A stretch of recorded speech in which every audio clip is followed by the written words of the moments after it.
সময় সংলাপে স্বাগত জানাচ্ছি। আমি তুষার আব্দুল্লাহ, আমার সঙ্গে আজ যোগ দিয়েছেন ডক্টর তোফায়েল আহমেদ। স্যার, আপনাকে স্বাগত সময় সংলাপে।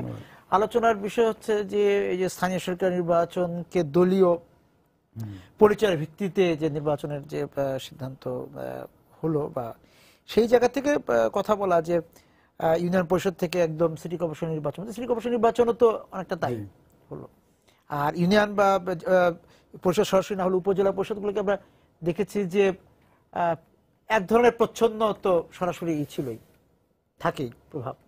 হ্যাঁ, এটা কথা হচ্ছে নির্বাচন কখনো রাজনীতি নিরপেক্ষ হয় না, বা রাজনীতির সম্পৃক্ততা নির্বাচনের মধ্যে থাকবেই। আর রাজনীতির সম্পৃক্ততা থাকলে দলের প্রশ্নতে আসবেই।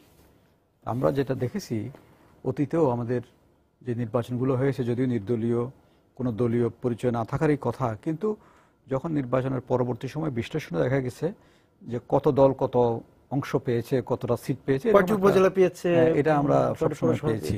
তো দীর্ঘদিন ধরে একটা বিষয় চলে আসছিল কি আমরা এভাবে নির্দলীয়, আইনগতভাবে নির্দলীয় রেখে অনানুষ্ঠানিকভাবে দলীয় নির্বাচন করে যাচ্ছি, এটাকে কি করা যাবে। তো এই বিষয়টা এখন হয়তো স্পষ্ট হয়ে গেল যে দলীয় ভিত্তিতে নির্বাচন হবে। দলীয় ভিত্তিতে নির্বাচন হওয়ার কয়েকটা হয়তো ইমপ্লিকেশন আছে।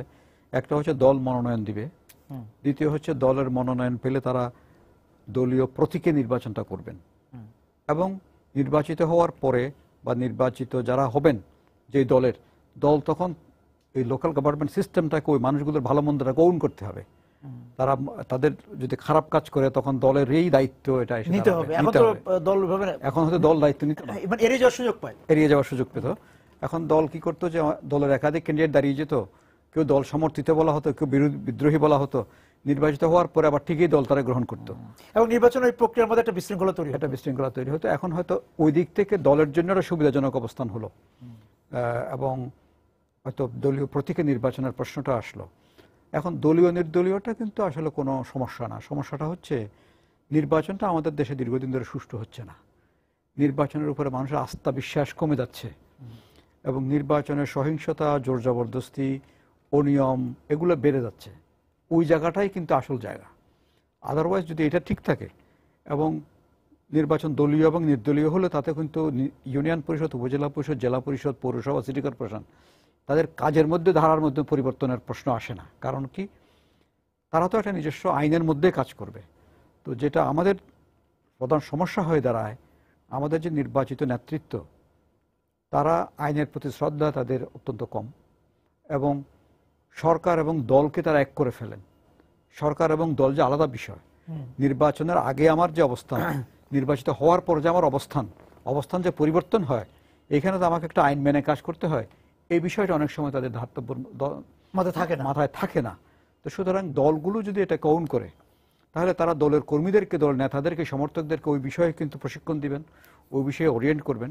যেমন দলভিত্তিক নির্বাচন পৃথিবীর সব দেশেই হয়, কারণ এটা ওয়েস্টের খুব ডেভেলপ ডেমোক্রেটিক কান্ট্রিগুলোতে যেমন হয়, এটা সব ডেভেলপিং কান্ট্রিগুলোর মধ্যে, যদি আমাদের নিকট প্রতিবেশী ভারতেও তো এটা হচ্ছে, দলভিত্তিকই হচ্ছে। সে তো ওই প্রতীক নিয়ে বা দলের মনোনয়ন নিয়ে করেছে, যে কারণে দলেরও তো একটা জবাবদিহিতা থাকে, এবং দল তাকে রেগুলার মনিটর করে, এবং দল তাদেরকে নিয়ে আলাদা কনফারেন্স করে, আলাদাভাবে তাদেরকে নিয়ে কিন্তু অনেক ফোরাম আছে দলের। সেই জন্য এটা একভাবে তারা ডেভেলপ করে গেছে। আমাদের হয়তো এটা আমাদের মধ্যেও এটার একটা ইতিবাচক নেতিবাচক দুটো দিকে আছে। নেতিবাচকটা একটু বলবেন। ইতিবাচকটা বলি আগে। আচ্ছা, হ্যাঁ। ইতিবাচকটা হচ্ছে যে এতে দলগুলো গ্রাসরুট লেভেলে দলের একটা নেতৃত্বের বিকাশ হবে। কারণ এখন যখন নির্বাচন দলের ভিত্তিতে করতে হবে, তখন দলগুলো কিন্তু গ্রাসরুটে সংগঠিত হবে, এবং তখন দলগুলোর কনফারেন্স হওয়া, দলের নেতাদেরকে এগুলো কিন্তু আস্তে আস্তে নিয়মিত হওয়ার প্রশ্ন এসে যাবে। কারণ দলের যদি কোনো কাউন্সিল না হয়, দলের নেতৃত্বকে কারা নমিনেশন দিবে, কারা নমিনেশন পাবে, তৃণমূল থেকে নেতৃত্ব তৈরির ক্ষেত্রে এটা একটা সহায়তা হতে পারে। নেতিবাচক দিকটা এরকম হতে পারে, যেহেতু আমাদের রাজনৈতিক সংস্কৃতির সাথে সম্পর্কিত। কারণ একটা আইন হয়, কিন্তু অনেকগুলো প্রথা, পদ্ধতি, সংস্কৃতি এগুলো দীর্ঘদিন ধরে লালিত পালিত হয়ে থাকে। সেই ক্ষেত্রে যে আমাদের এখানে দলের শৃঙ্খলাটা, কর্মীদের উপরে দলের শৃঙ্খলাটা খুবই শিথিল, দলের কোনো শৃঙ্খলা কর্মীদের উপর নেই। সেই জন্য দলের শৃঙ্খলা না থাকলে তাহলে এই বিশৃঙ্খলাটা কিন্তু লোকাল গভর্নমেন্টকে প্রভাবিত করবে, একটা। আর দ্বিতীয় হচ্ছে যে দল যখন ক্ষমতায় থাকে, দল যখন অপোজিশনে থাকে, দুই রকম বিহেভিয়ার হয়ে যায়। দল যখন ক্ষমতায় থাকবে, সে ক্ষমতাসীন দলের লোকজন প্রশাসনকে ব্যবহার করতে চাইবে এবং অনেক সময় আইন বিরুদ্ধ কাজ করে তারা একটা প্রশ্রয় পাওয়ার চেষ্টা করবে। তৃতীয় হচ্ছে যে সমাজকর্মী যারা রাজনীতির সাথে জড়িত না বা দলীয় রাজনীতির সাথে, তাদের একটা স্পেস পরিষদ ছিল এখানে নির্বাচন করার। জি, এখন যদি সেই পরিষদটা সংকুচিত হবে কিনা, সেই পরিষদটা যাতে সংকুচিত না হয় আইনে হয়তো সেই বিধানটা রাখা যেতে পারে। যেমন একটা বিধান আরপিওর কারণে হয়তো আছে, এটা আরপিওর ক্ষেত্রে অনেকগুলো জিনিস তো জাতীয় নির্বাচনও মানা হয় না সঠিকভাবে। যেমন নমিনেশন যেভাবে আসার কথা আরপিও অনুযায়ী নমিনেশন পদ্ধতি সেভাবে কাজ করেনি। ঠিক লোকাল গভর্নমেন্টের ক্ষেত্রে নমিনেশনের একটা প্রশ্ন আসবে, নমিনেশনটা কোন লেভেল থেকে কারা কিভাবে দিবেন এবং নমিনেশন পাওয়ার ক্রাইটেরিয়া কি হবে। এইগুলো যদি সুশৃঙ্খলভাবে দল নিয়ন্ত্রণ করতে পারে তাহলে কিন্তু এখানে ভালো ক্যান্ডিডেট আসার সম্ভাবনা থাকবে। যে স্থানীয় সরকার নির্বাচন যে দলীয় প্রতীকে বা দলীয় মনোনয়ন হবে, তাতে মূল ধারার যে যারা রাজনীতিবিদ বা রাজনীতির চর্চা করেন স্থানীয় পর্যায়ে, তাদের কোনো বঞ্চিত হওয়ার সম্ভাবনা থাকে কিনা? এখানেও টাকা দিয়ে বাণিজ্যিক ভাবে বিভিন্ন বাড়ির অনুপ্রবেশ করতে পারে কিনা? এখন ব্যাপারটা হচ্ছে লোকাল গভর্নমেন্টের প্রতিষ্ঠানের সংখ্যা অনেক। এখন আমি যেটা একটা হিসাব করে দেখেছি, প্রায় 60,000 লোক, 60,000 নেতা নির্বাচনের সুযোগ আছে ইউনিয়ন থেকে সিটি কর্পোরেশন পর্যন্ত টোটাল সিস্টেমটার মধ্যে। তাহলে এইখানে নেতৃত্ব বিকাশের কিন্তু একটা বিরাট সম্ভাবনা এর ভিতরে লুকায়িত আছে। এখন যদি রাজনৈতিক দলগুলো সত্যিকার অর্থে একটা বিশুদ্ধ রাজনৈতিক দল করতে চান তাহলে এটা একটা বড় সুযোগ। এখন যে প্রশ্নটা আপনি করলেন যে আসলে যারা রাজনীতির সাথে জড়িত, রাজনীতি বলবো না আমি, লোকাল লেভেলে যেটা হয় এটা রাজনীতির চেয়ে সমাজকর্মটা বেশি হয়। রাজনীতিটা অনেক বেশি উপরের দিকের লোকের কাছে রাজনীতিটা একটা মিনিং অর্থ বহন করে, নিচের দিকের লোকের কাছে রাজনীতির অর্থটা অন্যরকম। ওখানকার রাজনীতি মানে হচ্ছে মানুষের সাথে থাকা, মানুষের সুখে দুঃখে থাকা, এলাকার সমস্যাগুলো সমাধান করা। এই জন্য উপরে তদবির করা থেকে আরম্ভ করে নিচে কাজ করা থেকে আরম্ভ করে সবটা থাকে। সেই জন্যই এখানে যে স্থানীয় সরকার ব্যবস্থার মধ্যে একটা বড় সুযোগ আছে। যদি এখন যে সিদ্ধান্তটা হয়েছে আমরা জানি না এখনো পুরোপুরি সিদ্ধান্তটার বিস্তারিত, আমি মনে করবো যে শুধুমাত্র রাজনৈতিকভাবে নির্বাচন করতে পারবো সিম্বলে, এতটুকুর মধ্যে না রেখে এটা থাকবে, অবশ্যই থাকবে। তার সাথে একটা প্যাকেজ, এটা রিফর্ম প্যাকেজ যদি তারা একটা নতুন করে আনতে পারে তাহলে স্থানীয় সরকারের জন্য এটা সুবিধাজনক হবে, রাজনৈতিক দলের জন্য ভালো হবে, দেশের জন্য ভালো হবে। যেমন একটা ইউনিয়ন পরিষদে এখনকার সিস্টেমে 13 জন লোক নির্বাচিত হন, 9 জন সাধারণ সদস্য, 3 জন মহিলা সদস্য, 1 জন চেয়ারম্যান। এখন যদি আমার রাজনৈতিক দলগুলো এবং লোকাল লিডাররা শুধু একটা পজিশনকে সামনে রেখে সমস্ত কন্টেস্টগুলো প্রতিযোগিতাগুলো করেন তাহলে কিন্তু এটা অসুস্থ প্রতিযোগিতা হবে। শুধু চেয়ারম্যানকে সামনে রেখে আমি যদি সেই সিস্টেমটাকে একটু পরিবর্তন করে আমি যদি মেম্বারদেরকে দিয়েই প্রথম পরিষদটা গঠন করে মেম্বারদের থেকে চেয়ারম্যান হওয়ার প্রশ্নটা আসে, তাহলে কিন্তু অনেক বেশি নেতার অ্যাকোমোডেশনের সুযোগ হবে ওখানে। কারণ একটা চেয়ারম্যান পদের জন্য এখন 5 থেকে 6 জন, ম্যাক্সিমাম 7, 8, 10 জন পর্যন্ত কন্টেস্ট করে এবং তারা নিঃসন্দেহে ওই এলাকার বিচক্ষণ লোক, বুদ্ধিমান লোক, ওই এলাকার নেতা রিয়েল অর্থে। কিন্তু তাদের মধ্যে নির্বাচিত হয় 1 জন, বাকিরা কিন্তু আর হারিয়ে যান। যদি আপনি এটাকে সিস্টেমটা পরিবর্তন করে যে প্রত্যেককে প্রথমত মেম্বার হওয়া লাগবে, মেম্বার হওয়ার পরে এবার চেয়ারম্যান হওয়ার প্রশ্ন আসবে, যেই দল মেজরিটি পাবে সেই দল থেকেই কিন্তু চেয়ারম্যান এবং একটা ছোট্ট নির্বাহী কাউন্সিল হবে, বাকিরা সংসদ সদস্যের মতো দায়িত্ব পালন করবে, স্থায়ী কমিটির চেয়ারম্যান মেম্বার হবেন, অন্যান্য কমিটি সিস্টেমে কাজ করবেন, তারা সংসদের মতো ওই পরিষদের অধিবেশনগুলোতে অংশগ্রহণ করবেন, কিন্তু এক্সিকিউটিভ কাজ করবেন চেয়ারম্যান এবং একটা ছোট্ট 3 জনের বা 5 জনের একটা কাউন্সিল। এবং নির্বাচনটা এরকম হতে পারে, আরও বেশি নেতৃত্বকে অ্যাকোমোডেট করা যেতে পারে।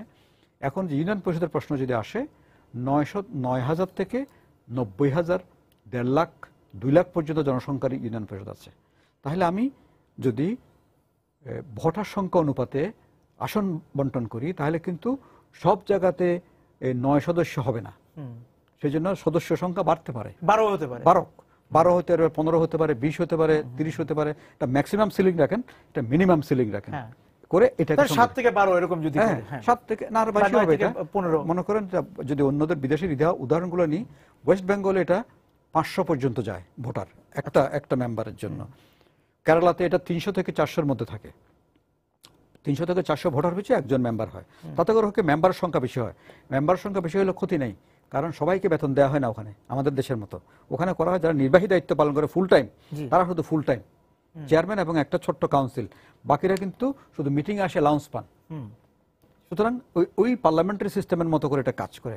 আমাদের যদি সিটি কর্পোরেশন, পৌরসভা জেলা পরিষদ, উপজেলা পরিষদ সবগুলোকে আমরা ওই সিস্টেমে করি, তাহলে কিন্তু নির্বাচন, এই যে দলীয় ভিত্তিক নির্বাচন করাটা অনেক বেশি অর্থবহ হবে, অনেক বেশি অর্থবহ হবে, এবং ওই তৃণমূলে অনেক নেতৃত্বকে অ্যাকোমোডেট করতে পারবে, রাজনৈতিক চর্চাটা খুব সুন্দর হবে, এবং কাউন্সিলের ভিতরে ডিবেট সিস্টেমটা চালু হবে, একটা বিষয় নিয়ে ডিবেট করা, এবং এইগুলো হবে। এখন কিন্তু কোনো ডিবেট নেই, এখন কোনো আলোচনা নাই, চেয়ারম্যানের একক সিদ্ধান্তে অনেক কিছু হয়ে যায়।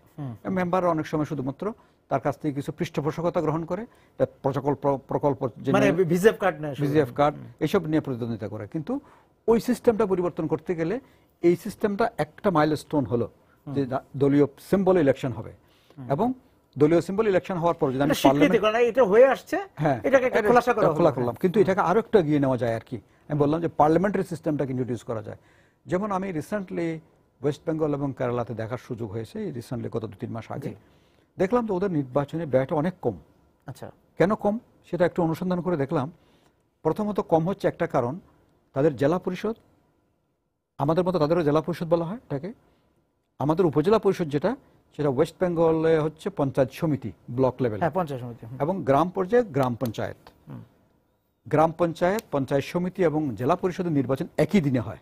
আচ্ছা, একটা লোক 3টা ভোট দেয়, যে কোনো কনস্টিটিউয়েন্সিতে 3টা ভোট, একটা ভোট তার এলাকার মেম্বারের জন্য ওই ভিলেজ কাউন্সিলে, একটা ভোট দেয় পঞ্চায়েত সমিতির জন্য, একটা ভোট দেয় জেলা পরিষদের জন্য। একই সময়ে জেলা পরিষদ, পঞ্চায়েত সমিতি এবং গ্রাম পঞ্চায়েতের নির্বাচন হয়ে যায়। খরচটা কেন কম হয়? খরচটা কম হয় এই জন্য সরকারের খরচও কম হয়, আবার প্রার্থীর খরচও কমে যায়। কারণ যেই কনস্টিটিউয়েন্সিতে একটা ভিলেজ কাউন্সিলের মেম্বার আছে, তার পোস্টারের সাথে ওই কনস্টিটিউয়েন্সিতে পঞ্চায়েত সমিতির মেম্বার, ওই কনস্টিটিউয়েন্সির সব এক জায়গায় জেলা পরিষদের একটা পোস্টার করে তারা। আচ্ছা, একটা পোস্টার করে পার্টি করে দেয়, এতে করে তাদের নিজস্ব খরচ থাকে না। আচ্ছা, পার্টি থেকে একটা পোস্টার হয়ে যাচ্ছে। হ্যাঁ, পার্টিতে এক পোস্টারে কিন্তু 3 জনকে কভার করা হচ্ছে, 3টা লেভেলে। প্রার্থী নিজস্ব কোনো পোস্টার নাই, প্রতীক তো সেম, খালি নামগুলো মানুষগুলোর পরিচয়টা থাকে। তাতে করে হয় কি যে খরচ কমে যায়। দেখলাম যে অবিশ্বাস্য রকম ভাবে পশ্চিমবঙ্গে একটা মেম্বার, মহিলা মেম্বার ইলেকশন করতে 5,000 টাকা খরচ করেছে। যিনি চেয়ারম্যান হয়েছেন, প্রধান হয়েছেন, তিনি আর বললেন যে আমার 12 থেকে 15,000 টাকা খরচ। বাংলাদেশে চিন্তাই করা যায় না। তাতে করে হয় কি, তারা এই খরচ উঠানোর প্রশ্নটা থাকে না, ওখান থেকে ইনকাম করার প্রশ্নটা কিন্তু থাকে না। আমরা গ্রাজুয়ালি কিন্তু বিনিয়োগ থেকে লাভ করার, পলিটিসাইজেশনের যদি যখন গেলামই, আমরা কিন্তু একটা সুস্থ রাজনীতির ধারা প্রতিষ্ঠার জন্য এটাকে কাজে লাগাতে পারি, যদি এই রিফর্মের সাথে, এই সিদ্ধান্তের সাথে আরো কিছু প্যাকেজকে অন্তর্ভুক্ত করে একটা সংস্কার করতে পারি। আমরা সামনে যে নির্বাচনগুলো আসছে, আমরা জানি যে খুব কাছাকাছি সময়ের মধ্যে ইউনিয়ন পরিষদ নির্বাচন, পৌরসভা নির্বাচন হবে, সেই জায়গায় কতটুকু কার্যকর করা যাবে? এটা মূলত ওই দুটো নির্বাচনকে সামনে রেখেই এই সংশোধনীটা হয়েছে বলে আমার বিশ্বাস।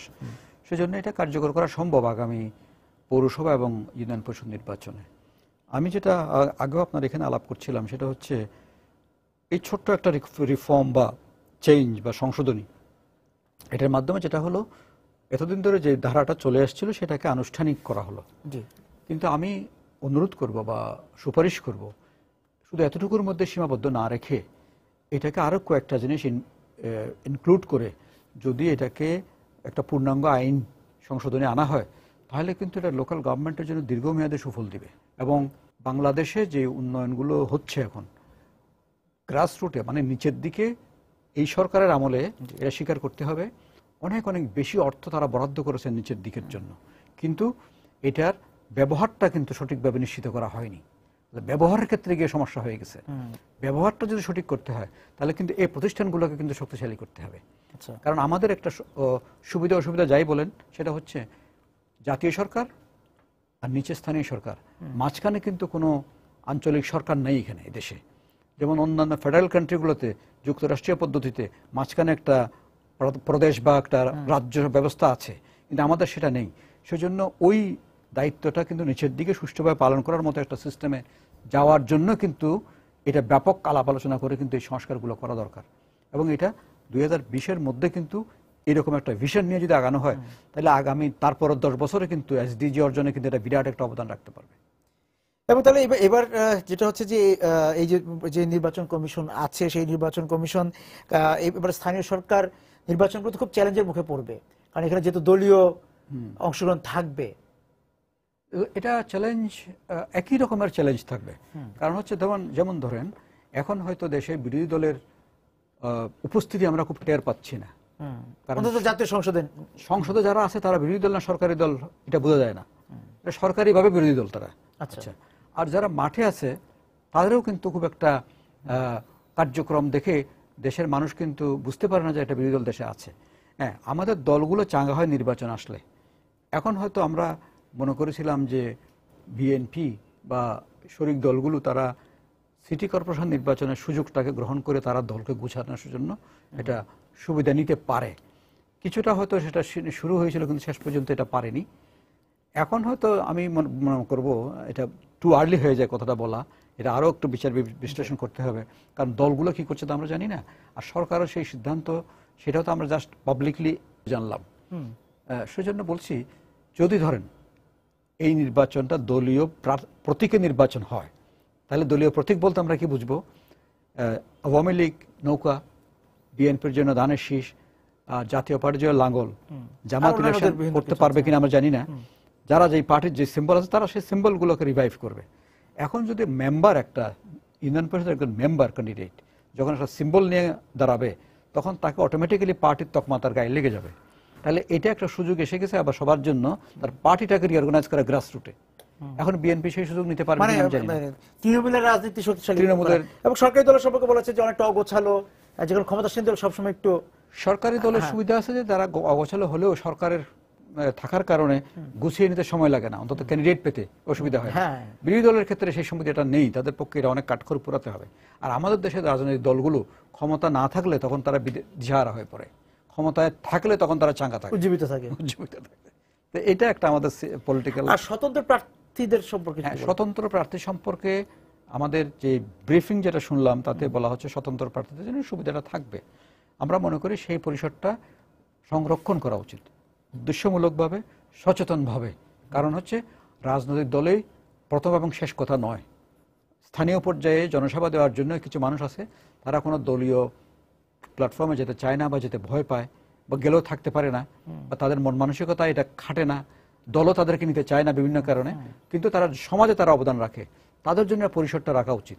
এবং আরপিইউতে যে জিনিসটা আছে যে একটা বিশেষ পার্সেন্টেজের ভোটারের সিগনেচার নিয়ে মনোনয়নপত্র দাখিল করা, এই বিষয়টা বাদ দেওয়া দরকার। এই বিষয় এটাও যদি তারা আইন সংশোধন করে এই বিষয়টা নিয়ে আসা দরকার, এই কারণে যে তাহলে হবে কি, কে কাকে ভোট দেবে তার একটা আগে ভোটের আগেই কিন্তু এটা প্রকাশ হয়ে পড়লো, এতে করে কিন্তু কিছু লোক বিপদগ্রস্ত হতে পারে। সেই কারণেই হয়তো স্বতন্ত্র প্রার্থীতা ভোট কেনা বেচার একটা আগে থেকে হয়ে যেতে পারে। সেই জন্য ওইটাকে না রেখে স্বতন্ত্র প্রার্থীদের জন্য, যেমন পশ্চিমবঙ্গে যেটা করে কিছু সিম্বল রাখা হয় স্বতন্ত্র প্রার্থীর জন্য, কিছু সিম্বল রিজার্ভ থাকে পার্টির জন্য, সেইভাবে হয়তো এটা জিনিসটা রিঅর্গানাইজ করে নেওয়া যেতে পারে। তবে সর্বশেষ কথা হচ্ছে প্রশাসনকে নিরপেক্ষ রাখা, ভায়োলেন্স ফ্রি ইলেকশন করা এবং আইনের শাসন রক্ষা করা, সেই সময় প্রতিষ্ঠা করা, ওই তিনটা বিষয় কিন্তু মৌলিক। এবং দলের মধ্যে দলের শৃঙ্খলা রাখার জন্য দলকে সচেতন সোচ্চার হওয়া, যারা শৃঙ্খলা ভঙ্গ করবে তাদেরকে শাস্তির বিধান রাখা দলের মধ্যে, এটা না করলে কিন্তু ওই শৃঙ্খলা রাখতে পারবেন না। যেমন শৃঙ্খলা বলতে তারা মনে করে যে আমি অনুশাসন দিলাম আমি বিরুদ্ধে দাঁড়ালো, সেটাই বিশৃঙ্খলা না। যেমন ধরেন একজন এমপি একটা শিশুকে গুলি করলো, এই জাতীয় ব্যক্তি, এই জাতীয় নেতা দলের মধ্যে এটা শুদ্ধি অভিযান চালিয়ে এগুলোকে বের করা উচিত দল থেকে, বা তাদেরকে সেটা তো আপনি বলছিলেন যে আমরা আলোচনা করছিলাম যে যদি এই যে আইনটি অনুমোদন হলো বা সংশোধনীগুলো আসলো, সেই জায়গা থেকে এইটা শুদ্ধি অভিযান চালানোর জন্য অনেক সহায়ক হবে যদি সেটা ঠিকভাবে কার্যকর করা যায়। যদি দল চায় যে আমি নিজ থেকে দলটাকে শুদ্ধ করে নিয়ে আসবো, তাহলে কিন্তু এটা একটা সুযোগ। হ্যাঁ, আমি এই জাতীয় লোকজনকে নমিনেশন দেবো না, তারা যদি নিজের মতো সেই জায়গা থেকে যে মানে নেতিবাচকের চেয়ে ইতিবাচক ভাবে কাজে লাগানোর সুযোগটা বেশি। যেহেতু আইনটা হয়ে গেছে, আমি এখন এটাকে নেতিবাচকতা বিশ্লেষণ করে বেশি লাভ নেই। এখানে ইতিবাচক ভাবে কিভাবে এটাকে কাজে লাগানো যায় সেটা নিয়ে আমরা আলোচনা করতে চাই। কারণ এতদিন তো এক প্রকার তো দলীয় হচ্ছিলই। উপজেলা চেয়ারম্যান, উপজেলা পরিষদ চেয়ারম্যান বা অন্যান্য যে সদস্যরা আছেন পরিষদের, তাদের স্থানীয় সংসদ সদস্যের সঙ্গে যে বিরোধ বা বিরোধ না বলে যদি তাদের সম্পর্কের কথা যদি বলি, সেই সম্পর্ক কি ইউনিয়ন পরিষদ পর্যন্ত বিস্তৃত হতে পারে কিনা? এখন প্রশ্ন হচ্ছে যে একই দলের বিভিন্ন পর্যায়ের নির্বাচিত প্রতিনিধি, তাদের মধ্যে এই দ্বন্দ্ব ফাসাদ এটা এত তীব্র হবে কেন? এটা প্রথমত হচ্ছে মূল দলের শৃঙ্খলার অভাবের কারণে, আর আরেকটা হচ্ছে সাংবিধানিক পজিশন। আমি বলবো লোকাল গভর্নমেন্টের যে নেতৃবৃন্দ তারাও কিন্তু সংবিধানের বিধান বলেই তো এই পদে এসছেন। সুতরাং এখানে সংবিধান খুব ক্লিয়ার, স্পষ্ট। যারা যেই প্রতিষ্ঠানের জন্য নির্বাচিত তাদের নিজস্ব চৌহদ্দির ভিতরে থাকতে হবে। একজন এমপি নির্বাচিত হচ্ছেন সংসদে আইন পাশ করার জন্য। এই আইনটা যে হবে এখন, সেই আইনটা তো পাশ করবেন মাননীয় এমপি মহোদয়গণ, এবং তারা যে কোনো প্রতিষ্ঠানকে যে কোনো সময় তারা জবাবদিহিতার মধ্যে আনতে পারবেন, কিন্তু তাদের দৈনন্দিন কাজে হস্তক্ষেপ করতে পারবেন না। এটা হচ্ছে নির্বাহী দায়িত্ব। জেলা পরিষদ, উপজেলা পরিষদ, পৌরসভা, সিটি কর্পোরেশন, ইউনিয়ন পরিষদ তারা মূলত নির্বাহী হিসেবে নির্বাচিত হয়, কিন্তু নির্বাহীর ভিতরেও তাদের মধ্যে আবার একটা আইন বিভাগেরও কিছু কাজ তাদের মধ্যে থাকে। এই সূক্ষ্ম বিষয়গুলো দলের পক্ষ থেকেই দলীয় নেতাকর্মীদের মধ্যে পরিষ্কার ধারণা দেওয়া উচিত। একটা উপজেলা সমস্ত ভোটাররাই ভোট দিচ্ছে তিনটা পজিশনের জন্য। একই ভোটার, দুজন ভাইস চেয়ারম্যান এবং একজন চেয়ারম্যান, তাহলে একই সমান কনস্টিটুয়েন্সি, একই সংখ্যক ভোটারের ভোটে তিনজনে নির্বাচিত হচ্ছে। তাহলে তিনজনে মনে করছে আমরা তো সমান, আমরা একজন একজন ভাইস নাম্বার 1, ভাইস নাম্বার 2 আর একজন চেয়ারম্যান কেন হচ্ছি? আবার আরেকটা প্রবলেম দাঁড়াচ্ছে, একই কনস্টিটুয়েন্সি আবার এমপিরও। তাহলে এমপির কাছে তার মধ্যে একটা ভীতি কাজ করে, তার ভোটার সংখ্যা এক। তাহলে এইখানে যদি আমি কনস্টিটুয়েন্সি করে নির্বাচন করতাম, একটা উপজেলার যদি আমি 20টা 30টা কনস্টিটুয়েন্সি থাকতো, কনস্টিটুয়েন্সি থেকে মেম্বাররা আসতো, তাহলে কিন্তু এমপির সাথে এই দ্বন্দ্বটা হতো না। আমরা সেই জিনিসটা বোঝানোর চেষ্টা করেছি বারবার, স্থানীয় সরকারকে স্থানীয় সরকারের সাইজের মধ্যে, কাঠামোর মধ্যে রাখুন। এটাকে একটা জাতীয় চরিত্রের মধ্যে নিয়ে যাচ্ছেন কেন? এত বড় একটা ইলেকশন করে একজন উপজেলা চেয়ারম্যান আসার কোনো প্রয়োজন নেই, কারণ এটা কনস্টিটুয়েন্সির মধ্য থেকে এসে তারা কিন্তু ইনডাইরেক্ট ইলেকশনে চেয়ারম্যান করতে পারতেন। তখন কিন্তু এমপির সাথে দ্বন্দ্বটা কমে যেত, কিন্তু এমপি এটা বড় নেতা হিসেবে কিন্তু তখন বিরাজ করতেন। আবার এমপি বড় নেতা হলো, এমপি কিন্তু উপজেলা পরিষদ দৈনন্দিন কাজে হস্তক্ষেপ করা, প্রশাসন হস্তক্ষেপ করাটা এটা বেআইনি, এটা সত্যিকার অর্থে বেআইনি। আমি একটা উদাহরণ এইভাবে বলি, যেমন পলিটিক্যাল কালচার যেখানে ডেভেলপ করে গেছে, আমি উদাহরণটা হিসেবে বলছি এই সোমনাথ চ্যাটার্জি যে ভারতীয় এর লোকসভার যে স্পিকার ছিলেন, উনি বোলপুর কনস্টিটুয়েন্সি থেকে 7 বারের এমপি। তো বোলপুরের লোককে জিজ্ঞেস করা হলো কোন এক সময় যে কি ব্যাপার আপনারা এই সোমনাথ চ্যাটার্জিকে বারবার কেন ভোট দেন, উনি তো এখানে আসেন না কোনোদিন, দিল্লিতে থাকেন। বললো ওনাকে দিল্লিতে থাকার জন্য ভোট দিই আমরা, ওনার কাজ দিল্লিতে, এখানের যাই কাজ এটা আমরা বোলপুরে না বোলপুরে না ওনার কাজ। নির্বাচন যখন হচ্ছিল, উপজেলা নির্বাচন এবারে, তার আগে আমি এখানে বসে আলোচনা করছিলাম, আপনি অনেক সম্ভাবনার কথা বলছিলেন যে এইবার হয়তো অন্তত সে অতীতের থেকে শিক্ষা নিয়ে উপজেলা পরিষদ চেয়ারম্যান বা তাদের যে অন্য যে ভাইস চেয়ারম্যান তাদের কাজ দেওয়া, তারা কাজ পাবেন না। তাদের এখানে কিন্তু কাজ দেওয়া, কাজ পাওয়ার মধ্যে আরেকটা বিষয় আমি বলবো, সবকিছু গলত কিন্তু খালি আইনে না। আমাদের যারা উপজেলা চেয়ারম্যান, ভাইস চেয়ারম্যান হয়েছেন এবং ইউনিয়ন পরিষদের চেয়ারম্যান সাহেবরা ওখানে মেম্বার আছেন, পৌরসভার মেয়ররা মেম্বার আছেন, পৌরসভার কোনো মেয়র, বেশিরভাগ ক্ষেত্রে মেয়ররা উপজেলা পরিষদ সভাতে যান না। আচ্ছা, ইউনিয়ন পরিষদের চেয়ারম্যান ভাবে যে একই স্ট্যাটাস, মনে করে যে আমার তো ওখানে আমার এই চৌহদ্দির মধ্যে উপজেলা পরিষদের কাজ করার এখতিয়ার নেই, কারণ উপজেলা একটা আইন করে, একটা বিধি করে বলে দেওয়া হয়েছে যে উপজেলা পরিষদ পৌরসভা এলাকায় কাজ করবে না। আচ্ছা, কিন্তু ওরা বলছে আমি তো পৌরসভার ভোট নিয়েছি। আচ্ছা, এরকম একটা দ্বন্দ্ব আছে। দ্বিতীয় হচ্ছে যে ইউনিয়ন পরিষদের যে চেয়ারম্যান সাহেবরা ওখানে যাচ্ছেন, তারা ওখানকার সদস্য পরিষদের, তারা সদস্য হিসেবে দায়িত্ব পালন করেন না। তারা মনে করেন যে আমি এখানে যাচ্ছি খালি কিছু রিসোর্স এখান থেকে আমার ওখানে নিয়ে যাওয়ার জন্য। তাহলে পরিষদটা এটা ভাগ বাটোয়ারার জায়গা হয়ে গেছে। ভাইস চেয়ারম্যান বললেন যে আমি তো গাড়ি পেলাম না, গাড়ি তো চেয়ারম্যান চালাচ্ছেন। কিন্তু আমাদের চেয়ারম্যান, ভাইস চেয়ারম্যানদের প্রশিক্ষণ, তাদের এই বিষয়টাকে বুঝে কাজ করার যে বিষয়গুলো, সেগুলো তারা ঠিক ওইভাবে কাজ করছেন না।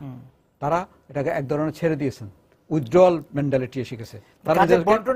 হ্যাঁ, তারা উইথড্রল এক ধরনের, আমি এখন দেখতে পাচ্ছি যে উপজেলা পরিষদ 2 বছর ইলেকশনের পরে এটা এক ধরনের একটা, তারা ওখান থেকে উইথড্র হয়ে গেছেন, শুধু কয়টা সুযোগ সুবিধাটা নিচ্ছেন, কিন্তু ওখানে কোনো কাজ সত্যিকার অর্থে করছেন না। এটা যারা নেতৃত্বে গেছেন নির্বাচিত হয়ে, তাদেরও কিছু দায়িত্ব আছে, ক্ষমতাটাকে প্রয়োগ করা, তারা কিন্তু ক্ষমতা প্রয়োগ করছেন না, যতটুকু আছে নিজের কাজটা আদায় করে নেওয়া। হ্যাঁ, তারা তো বুঝতে হবে আমার ক্ষমতাটা কি, কোথায় আমার প্রবলেম। তারা কিন্তু ওখানে ভিতরে বেশিরভাগ ক্ষেত্রে অনেকে যাচ্ছেন না, অনেকে পরিষদে যাচ্ছেন না। তারা সংসদ সদস্যের সঙ্গে, কেউ কেউ হয়তো সংসদ সদস্যের সঙ্গে মিলেমিশে করছেন, কেউ হয়তো বিরোধিতা করে দূরে সরে আছেন। এখন বেশিরভাগ ক্ষেত্রে দেখা যাচ্ছে যে মিলেমিশে এখন কাজ করছেন। এটা কিন্তু খুব একটা হেলদি সিচুয়েশন না। এখন মিলেমিশে যদি আমরা অনিয়ম করি, এটা কোনো ভালো জিনিস না। মিলেমিশে যদি ভালো কাজ করি এটা ভালো, আবার যদি আমি অনিয়ম না করার জন্য বিরুদ্ধ হয়ে থাকে, আমি মনে করি এটা এই দ্বন্দ্বটা মিলেমিশে ভালো দরকার। কাজও যদি ভালো কাজটাকে আমি বলতে চাই, মিলেমিশে যদি মানে উপজেলা পরিষদকে কার্যকর রাখি তাহলে তো ভালো কাজের মাধ্যমে হোক, সেটাও তো না আসলে হচ্ছে না, এটা তাই তো হচ্ছে। হ্যাঁ। কারণ আমি ব্যক্তির ইন্টারেস্টটা দেখে জি। এখন মিলেমিশে কাজ করছি, মিলেমিশে সবাই ভাগ বন্টন করছি, এটা তো কোনো শুভকর জিনিস না, প্রতিষ্ঠান ডেভেলপ করবে না তাতে করে। তার হচ্ছে যে আমাদের স্থানীয় সরকার এই যে যে স্তরগুলো আছে সেই জায়গায় এখনো আমাদের অনেক সংস্কারের প্রয়োজন আছে। হ্যাঁ, সামগ্রিকভাবে সংস্কারের প্রয়োজন আছে, বা দৃষ্টিভঙ্গি আবার স্তর বিশেষে বিভিন্ন বিভিন্ন ছোট ছোট জিনিসগুলো, যেমন একটা ছোট্ট জিনিস বলি, ইউনিয়ন পরিষদে একজন মাত্র কর্মচারী। ইউনিয়ন পরিষদে এখন আর্থিক প্রবাহ বেড়েছে, অর্থ সংস্থানটা অনেক বেড়েছে, একজন কর্মচারীর পক্ষে এটা সম্ভব না। কিন্তু ইউনিয়ন লেভেলে যে নতুন করে কর্মচারী দিতে হবে তা না, ইউনিয়ন লেভেলে সরকারের কিন্তু 20 জন কর্মচারী আছে, তাদেরকে ইউনিয়ন পরিষদের সাথে সম্পৃক্ত করে দিলে একীভূত কিন্তু করা। ইউনিয়ন পরিষদ কাজ করতে পারে, তারাও তাদের কাজ করতে পারে, কিন্তু এই জিনিসটা হচ্ছে না। এটা নিয়ে- তাদেরকে মানে ইউনিয়ন কাউন্সিল অফিসে আনতে হবে। ইউনিয়ন পরিষদ এখন ভবন হয়েছে, তাদের কিন্তু ইউনিয়ন এলাকায় বসার কোনো জায়গা নেই, তারপরে তারা ওখানে বসছেন না। তাহলে এখানে একটা অর্ডার সরকারের এই দৃষ্টিটা এখানে আকর্ষিত হওয়া দরকার আছে। এরকম ছোট ছোট কতগুলো বিষয় আছে যেগুলো মন্ত্রণালয় পর্যায়ে সলভ করা সম্ভব, এগুলো আইন প্রণয়ন করার দরকার নেই, সেগুলো হচ্ছে না, শুধুমাত্র নির্দেশনার দরকার। নির্দেশনা দরকার। স্যার আপনাকে অনেক ধন্যবাদ আজকে আমাদের সঙ্গে যোগ দেওয়ার জন্য। দর্শক যারা ছিলেন আজকে সময় সংলাপে আমাদের সঙ্গে আলোচনা, আপনাদেরকে ধন্যবাদ জানিয়ে শেষ করছি আজকে সময় সংলাপ। দেখা হবে আগামী দিন। সবাই সুন্দর থাকুন।